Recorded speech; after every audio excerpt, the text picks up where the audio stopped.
শুভ সকাল। অনলাইন ক্লাসে স্বাগত জানাই।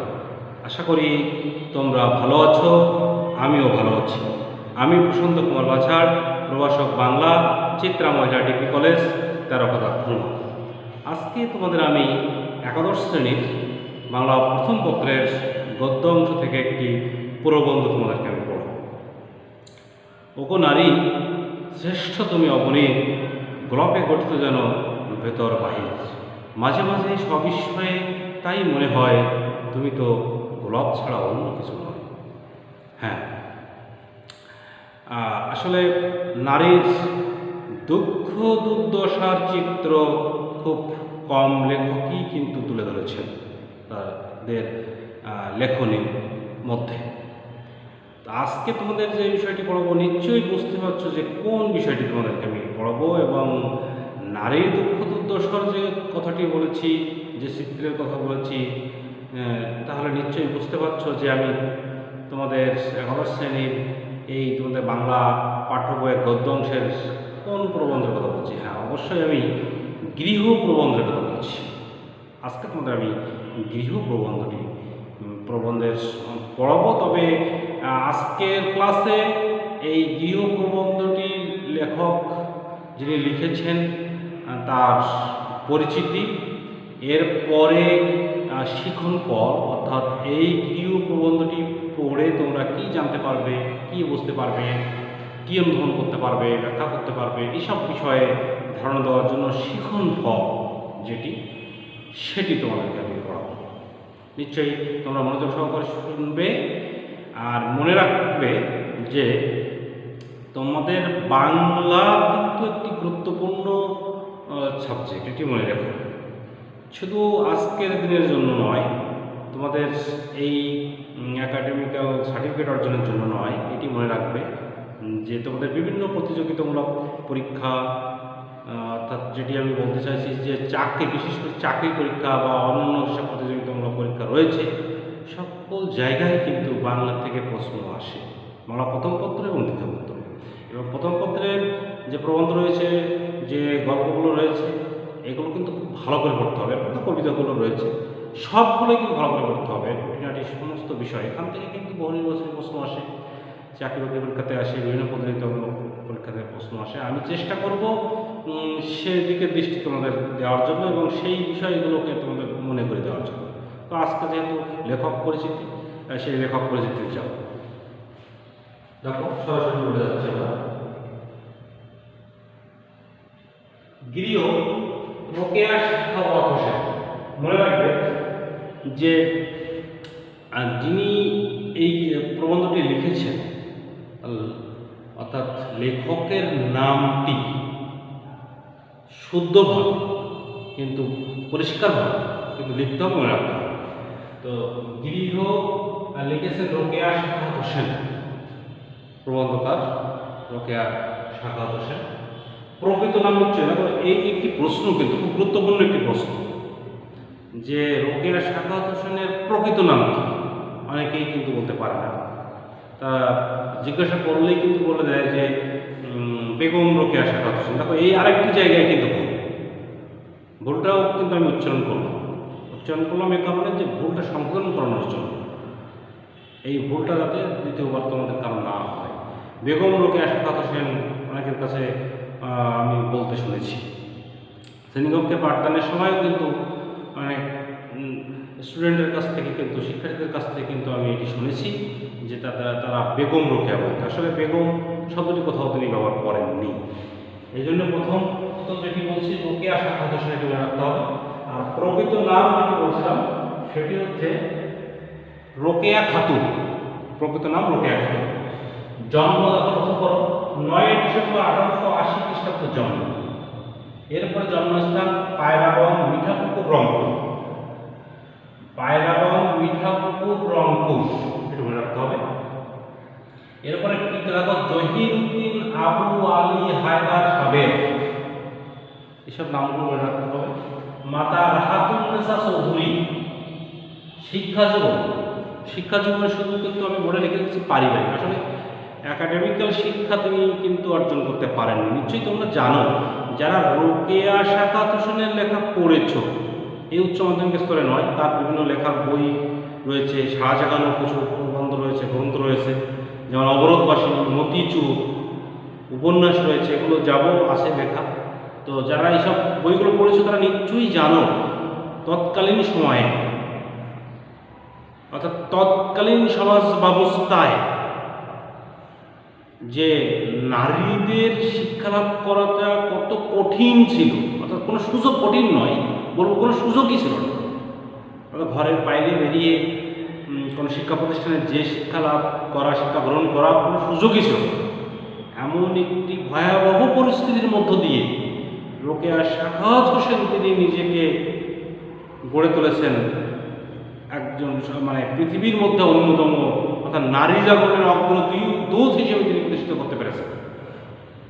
নানা রকম প্রতিবন্ধকতা, পারিবারিক, সামাজিক, এই যে নানা প্রতিবন্ধকতার মধ্যে তিনি কিন্তু বেরিয়ে এসেছেন। হ্যাঁ, অবশ্যই বেরিয়ে আসতে গেলে কারো না কারো কিন্তু সহযোগিতার প্রয়োজন।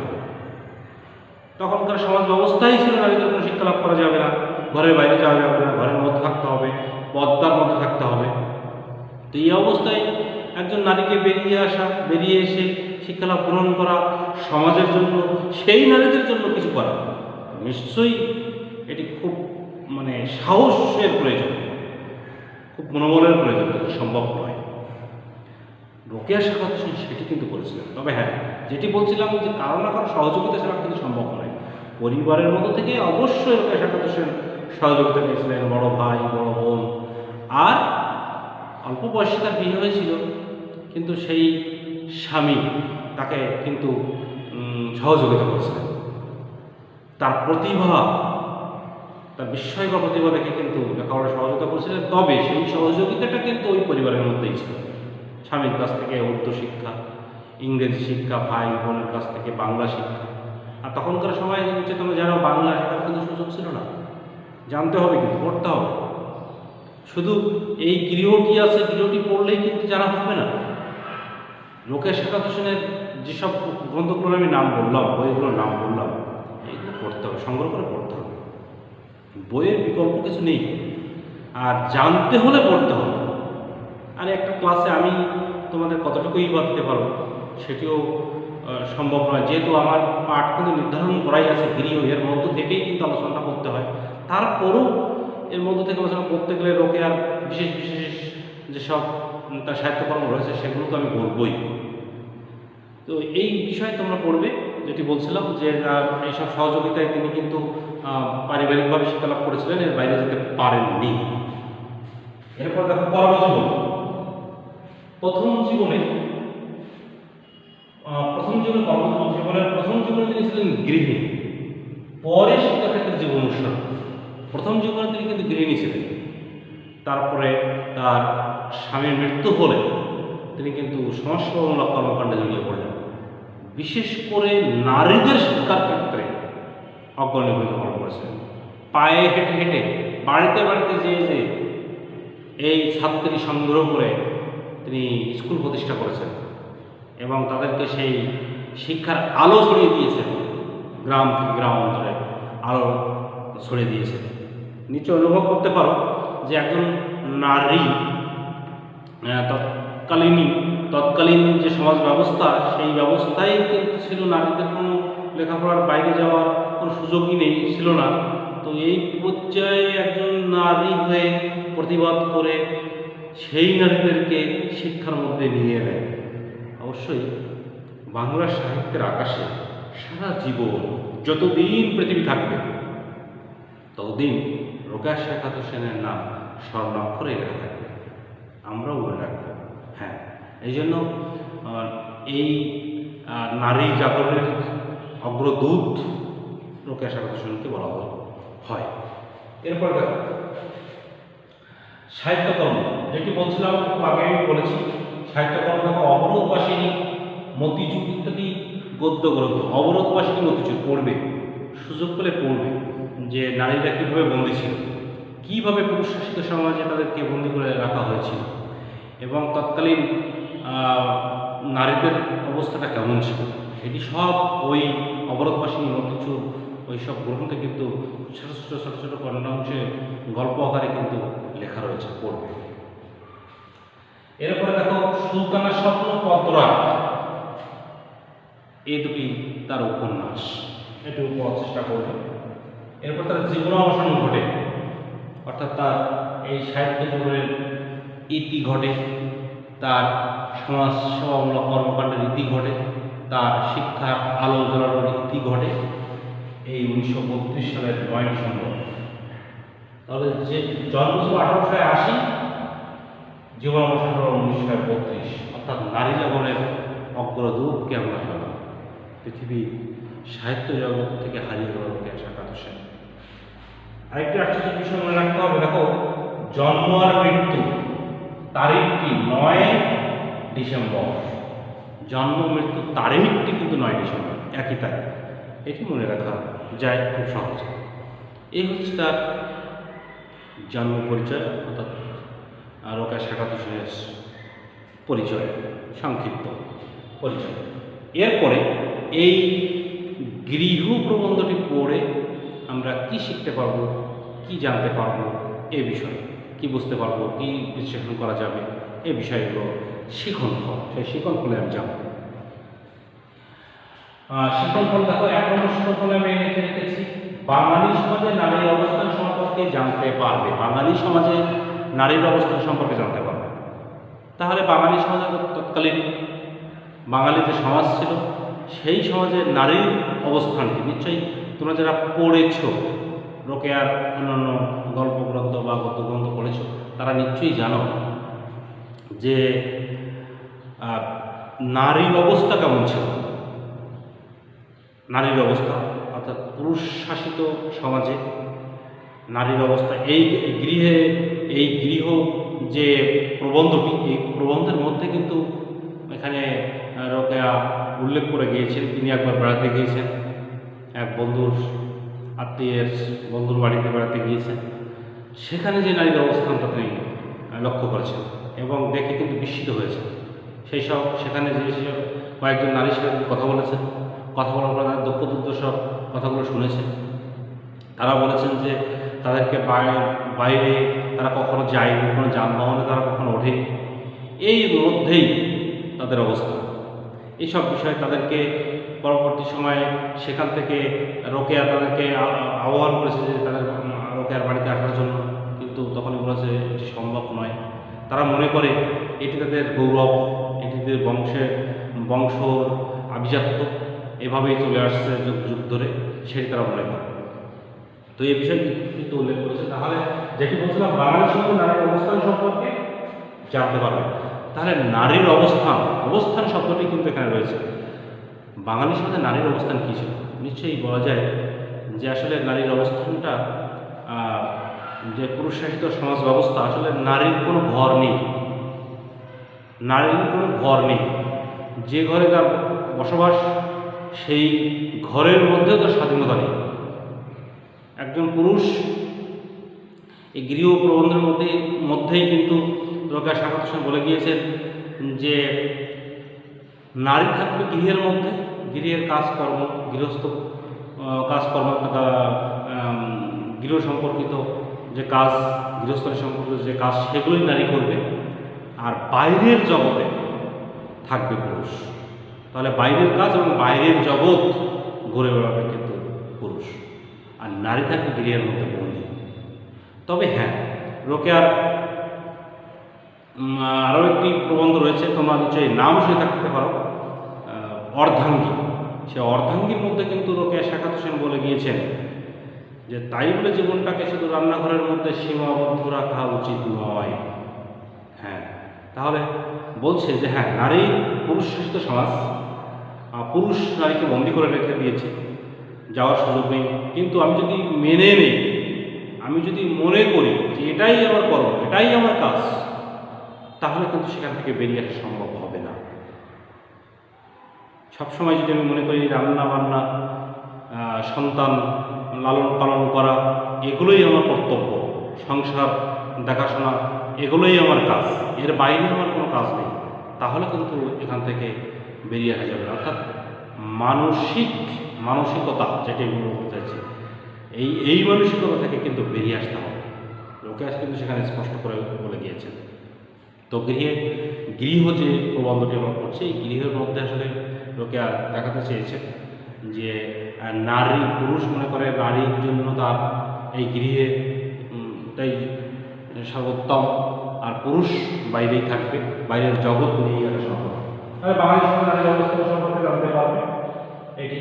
2 নম্বর আছে নারীর প্রতি পুরুষের বৈষম্যমূলক দৃষ্টিভঙ্গি। নারীর প্রতি পুরুষের বৈষম্যমূলক দৃষ্টিভঙ্গি। বৈষম্য যুগ যুগ ধরে প্রাচীনকাল থেকে আজও পর্যন্ত হয়তো একটু পরিবর্তন এসেছে, কিন্তু তেলাপোকারা কিন্তু আজও বেঁচে আছে।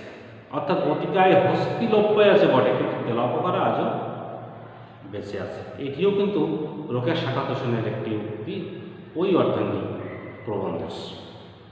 অতিকায় হস্তি লোপ পেয়েছে, অর্থাৎ অনেক বড় বড় কুসংস্কার হয়তো বা লোপ পেয়েছে, কিন্তু এখনও সমাজে অনেক ক্ষুদ্র ক্ষুদ্র কুসংস্কার কিন্তু রয়ে গেছে। তাহলে কি বলছিলাম, নারীর প্রতি পুরুষের বৈষম্যমূলক দৃষ্টিভঙ্গি। বৈষম্য এই পুরুষই কিন্তু ভাগ করে রেখেছে যে নারীর বাইরে যাওয়ার প্রয়োজন নেই, শিক্ষা দীক্ষার প্রয়োজন নেই, নারী ঘরের কাজই করবে, ঘরের মধ্যেই থাকবে, জীবনযাপন করবে, আর পুরুষ তাকে দয়া দেখাবে। অর্থ সম্পদ এসবের প্রতি নারীর যেন কোনো অধিকারই নেই। যে সংসার, যে গৃহ, যে আপন মন দিয়ে নিজের মন দিয়েই সেই গৃহটাকে সুন্দর করে সাজিয়ে তুলছে, সেই গৃহের যেন তার অধিকার নেই। পুরুষ নিজেকে সাজিয়ে, নিজেকে সুন্দর করে সাজিয়ে পুরুষ কিন্তু চলছে, অথচ নারীর যে দুঃখ আছে, নারীর যে ভালো লাগা বিষয় রয়েছে, এসব বিষয় কিন্তু পুরুষের দৃষ্টি নেই। তৎকালীন সময়ে সমাজ ব্যবস্থায় এগুলো অর্থাৎ প্রাচীনকাল থেকেই কিন্তু এগুলো লক্ষ্য করা গেছে। বৈষম্য অর্থাৎ এই নারীর প্রতি এই বিরূপ আচরণ, নারীর প্রতি যে আলাদা মনোভাব পুরুষ মনে করে ভাগ করে রেখেছে, এটি কিন্তু নারীকে চরমভাবে অর্থাৎ চরমভাবে নারীকে অবমানিত করা হয়েছে। কিন্তু রোকেয়া শাখাত হোসেন কিন্তু বলেছেন যে নারীকে বেরিয়ে আসতে হবে, প্রতিবাদ করে বেরিয়ে আসতে হবে, যেটি রোকেয়া শাখাত হোসেন করতে পেরেছিলেন। উদ্দেশ্য কিন্তু সেটি যে হ্যাঁ, পুরুষতান্ত্রিক সমাজ ব্যবস্থায় নারী থাকবে, নারী কাজ করবে, কিন্তু সেখান থেকেও বেরিয়ে এসে নারীর কিন্তু আলোর জগৎ দেখারও অধিকার রয়েছে, নারীকেও বেরিয়ে আসতে হবে, প্রতিবাদ করতে হবে। তাহলে বৈষম্যমূলক দৃষ্টিভঙ্গি। এরপরে কি, একটি গৃহে নারীর অধিকার সম্পর্কে ধারণা লাভ করবে, একটি গৃহে নারীর অধিকার সম্পর্কে ধারণা লাভ করবে, যেটি বলছিলাম একটু আগেও বলছিলাম যে একটি গৃহে যে গৃহটি নারী তার সারা দিন কঠোর পরিশ্রম করে সুন্দর করে সাজিয়ে গুছিয়ে গৃহটি তৈরি করে রাখে, সেই গৃহে যেন নারীর অধিকার নেই। অর্থাৎ নারীর অর্থ সম্পদ এসবের কোনো কিছুর মধ্যে যেন নারীর অধিকার নেই। নারী শুধু কাজই হচ্ছে গৃহস্থালীর কাজকর্ম করা, সন্তান লালন পালন করা, এই সবগুলোই যেন শুধু নারীর কাজ। আর কোনো জগতে, বাইরের জগতে কি হলো, বাইরের আলো দেখার মতো অধিকার যেন নারীর নেই, ওই গৃহের মধ্যে থাকবে। আর পুরুষ কী করবে, এই যেন সমাজ ব্যবস্থা এভাবেই যেন সাজিয়ে রেখেছে, পুরুষ থাকবে বাইরের জগতের সঙ্গে, এভাবেই যেন সমাজ ব্যবস্থা সাজিয়ে রেখেছে। রোকেয়া শাখাত হোসেন এখান থেকে কিন্তু বেরিয়ে আসতে বলেছেন। তিনি পুরুষকে তাচ্ছিল্য বা অবহেলা করে কিন্তু লেখেননি, এই পুরুষের দৃষ্টিভঙ্গি পরিবর্তনের কথা বলেছেন, এই যে সমাজ ব্যবস্থা, এই সমাজ ব্যবস্থা পরিবর্তনের কথা বলেছেন, আর নারীকে বলেছেন জেগে উঠতে। এটি তাহলে এটি নিয়ে নারী অধিকার সম্পর্কে ধারণা লাভ করবে। 4 নম্বরে কি আছে, নারী শিক্ষার গুরুত্ব অনুধাবন করতে পারবে। নারী শিক্ষার গুরুত্ব, নারী শিক্ষা কেন প্রয়োজন, এটি এই প্রবন্ধটি পড়লে তোমরা অনুভব করতে পারবে। হ্যাঁ, নারী যদি শিক্ষিত না হয় তাহলে তার ভিতরে চেতনা জাগবে না, তার ভিতরে প্রতিবাদ জাগবে না, সে প্রতিবাদী হতে পারবে না। যেটি রোকেয়া প্রতিবাদী হয়ে প্রতিবাদ করে সব কিন্তু জয় করেছে। তাহলে এটা নিশ্চয়ই অনুভব করা যায় যে তৎকালীন সমাজ ব্যবস্থায় যে নারীর কোনো অধিকার ছিল না, শিক্ষা, বাইরে যাওয়া, পর্দার আড়াল থেকে বেরিয়ে আসার কোনো সুযোগই ছিল না। সেখানে রোকেয়া কীভাবে বেরিয়ে এসে নারীদেরকে একত্রিত করে শিক্ষার আলো জ্বালিয়ে দিয়েছেন, এটা নিশ্চয়ই অনুভব করা যায়। রোকেয়া শাখাত হোসেন কিন্তু সেটি বলেছেন। তাহলে নারী যদি শিক্ষিত না হয় তাহলে একটি দেশ শিক্ষিত হতে পারে না, একটি সমাজ শিক্ষিত হতে পারবে না। তাহলে নারীকে অবশ্যই আগে শিক্ষা লাভ করতে হবে। নারী শিক্ষা লাভ না করলে ওই নারী যে সন্তানটির জন্ম দেবে সেই সন্তান কিন্তু শিক্ষা লাভ করতে পারবে না, সঠিক শিক্ষা লাভ করতে পারবে না। মানে একটা সন্তান যখন জন্মলাভ করার পর থেকেই কিন্তু মায়ের মধ্যেই কিন্তু সে শেখে, মায়ের কাছ থেকেই কিন্তু শেখে। তাহলে মায়ের শিক্ষায় শিশু কিন্তু আসল শিক্ষা। এই জন্য বলছে নারী শিক্ষার গুরুত্ব অনেক। পুরুষতান্ত্রিক সমাজ ব্যবস্থায় যেটি নারীকে শিক্ষা থেকে বঞ্চিত করে রাখা হয়েছিল, এখান থেকে বেরিয়ে আসার কথা বলছেন রোকেয়া শাখাত হোসেন। এরপরে লক্ষ্য করো যে তৎকালীন সমাজ ব্যবস্থা সম্পর্কে জানতে পারবে। তৎকালীন সমাজ ব্যবস্থা যেটি আমি বলছিলাম, তৎকালীন সমাজ ব্যবস্থা পুরুষতান্ত্রিক সমাজ ব্যবস্থা। পুরুষের কথার বাইরে, পুরুষ অভিভাবক, পুরুষের চিন্তা চেতনার বাইরে ওই সংসার কিভাবে পরিচালিত হবে সেটি পুরুষ নির্দেশনা দেবে। অর্থাৎ পুরুষ যেটিই করবে, পুরুষের নির্দেশনা যেটিই দেবে, পুরুষ দেবে, সেভাবেই কিন্তু চলতে হবে। নারীকেও কিন্তু সেভাবে চলতে হবে। অর্থাৎ তৎকালীন সমাজ ব্যবস্থায় কিন্তু এভাবেই ছিল। নারীর শিক্ষা লাভের প্রয়োজন নেই, বাইরে যাওয়ার প্রয়োজন নেই, সে ঘরের মধ্যে বন্দি থাকবে। সে ঘরে থেকেই ঘরের কাজকর্ম, গৃহস্থলী কাজকর্মই সে করবে। আর পুরুষের কাজ বাইরের জগৎ, পৃথিবী, এই সম্পর্কে পুরুষ কিন্তু ধারণা করবে। এই বিষয়গুলো কিন্তু এই গ্রন্থের মধ্যে কিন্তু স্পষ্ট করে তুলেছেন। এই বিষয়ে রোকেয়া শাখাত হোসেন কিন্তু খুব ভালোভাবে এখানে কিন্তু ব্যাখ্যা দিয়েছেন এবং দারুণভাবে উপস্থাপন করে সকলে কিন্তু বুঝিয়ে দেওয়ার চেষ্টা করেছেন। তো যে কথাটি আমি বলছিলাম যে শুধু পুরুষতান্ত্রিক সমাজে নারী যে বৈষম্যের মধ্যে রয়েছে, নারী যে নির্যাতনের শিকার হচ্ছে, আর নারী যে সব কিছু মাথা পেতে মেনে নিয়ে বন্দী হয়ে আছে, এটিও কিন্তু নারীর দুঃখ দুর্দশার একটি দিক। অর্থাৎ রোকেয়া শাখাত হোসেন বলছেন যে পুরুষের কথা মতো বা এই ব্যবস্থার কারণে নারী বন্দী হয়ে আছে, মেনে নিয়েছে, এখান থেকে বেরিয়ে আসতে হবে। এখান থেকে বেরিয়ে এলে অবশ্যই মুক্তি সম্ভব। আর সেই মুক্তির প্রত্যাশা করেছেন রোকেয়া শাখাত হোসেন।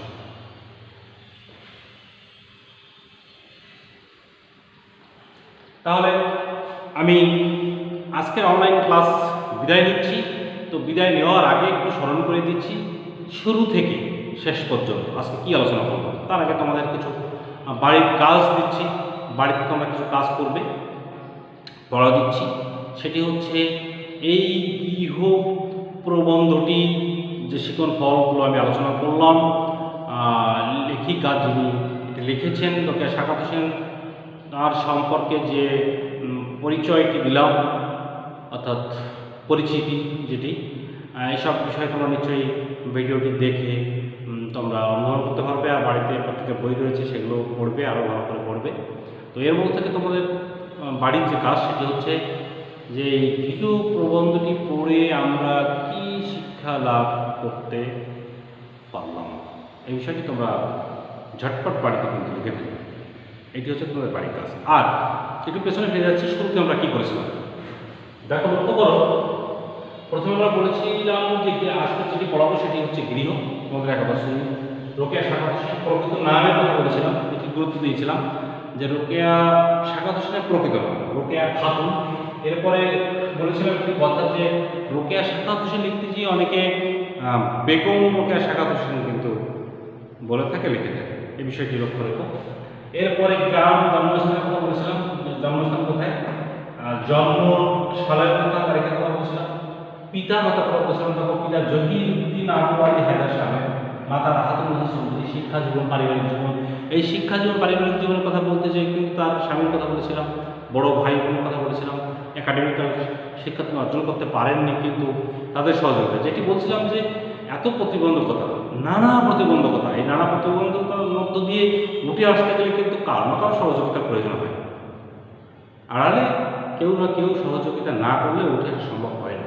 সেক্ষেত্রে রোকেয়ার এই জীবন থেকে বেরিয়ে আসা, আলোকিত জীবনে, আলোকিত ভুবনে বেরিয়ে আসতে তার বড় ভাই বোন সহযোগিতা করেছিলেন এবং তার স্বামী কিন্তু সহযোগিতা করেছিলেন। তো এরপর যে তারপরে কি বলেছিলাম, শিক্ষা জীবন, কর্মজীবনের কথা বলেছিলাম। কর্মজীবনের প্রথম ক্ষেত্রে গৃহিণী, এরপরে তার শিক্ষা ক্ষেত্রে জীবন উৎসর্গ, বিভিন্ন সামাজিক বা শিক্ষা নিয়ে তিনি কাজ করেছেন। এরপরে সাহিত্যকর্মের কথা বলেছিলাম। সাহিত্যকর্মের কথা যে বলেছিলাম যে অবরোধবাসিনী মতিচুর, দেখো লক্ষ্য করো বোর্ডে লেখা রয়েছে অবরোধবাসিনী মতিচুর, এই গ্রন্থগুলো পড়বে তোমাদের, কিন্তু আমি বলেছিলাম আগে বলেছি যে অবরোধবাসিনী মতিচুর পড়বে, পড়লে আরও ভালো স্পষ্ট ধারণা হয়ে যাবে। এরপরে উপন্যাসের কথা বলছি, সত্যনারায়ণ পদ্মনাথ উপন্যাস। মৃত্যুর কথা বলেছিলাম 1932 9 ডিসেম্বর। আরেকটা কথা বলেছিলাম, দেখো জন্ম আর মৃত্যুর তারিখটা কিন্তু এক, 9 ডিসেম্বর 9 ডিসেম্বর এটি। এরপরে শিখন ফলের যে 5টি বিষয় নিয়ে আলোচনা করছি। বাঙালি সমাজে নারীর অবস্থা সম্পর্কে জানতে পারবে, মানে নারীরা কী অবস্থায় ছিল তৎকালীন সমাজ ব্যবস্থায়, সেই বিষয়ে জানতে পারবে। নারীর প্রতি পুরুষের বৈষম্য, তাহলে এখন যদি তোমাদের কাছে আমি প্রশ্ন করি যে বলো তো তৎকালীন সমাজে নারীর অবস্থানটা কী ছিল, নিশ্চয়ই প্রত্যেকেই উত্তর দিতে পারবে, প্রত্যেকে বলতে পারবে নারীর অবস্থানটা কী ছিল। নারীর অবস্থান কী ছিল? একেবারে নিচুতে, একেবারে তলানিতে, অর্থাৎ গর্ব করার মতো, অহংকার করার মতো কোনো অবস্থানই নারী ছিল না। নারী ছিল সম্পূর্ণ অবহেলিত, সম্পূর্ণ বন্দী।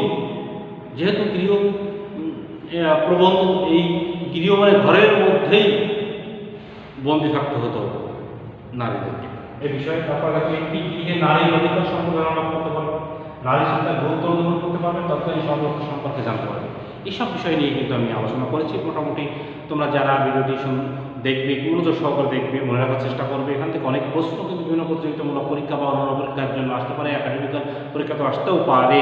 সেটি তোমাদের বিভিন্ন অর্থাৎ জ্ঞানমূলক অংশ, অনুধাবনমূলক অংশ এসব রয়েছে, জ্ঞানমূলক অংশের এবং নির্বাচনী প্রশ্ন হিসেবে আসতে পারে। তাহলে এগুলো মনে রাখবে। সবাই ভালো থাকবো, বিদায় নিচ্ছি। আবার আসবো আগামী ক্লাসে এই গৃহ প্রবন্ধ নিয়ে। পরবর্তী ক্লাসে গৃহ প্রবন্ধ নিয়ে আসবো, সেটিও তোমাদের দেখার আহ্বান জানিয়ে, তোমাদের সুস্থতা কামনা করে আমি আজকের মতো বিদায় নিচ্ছি।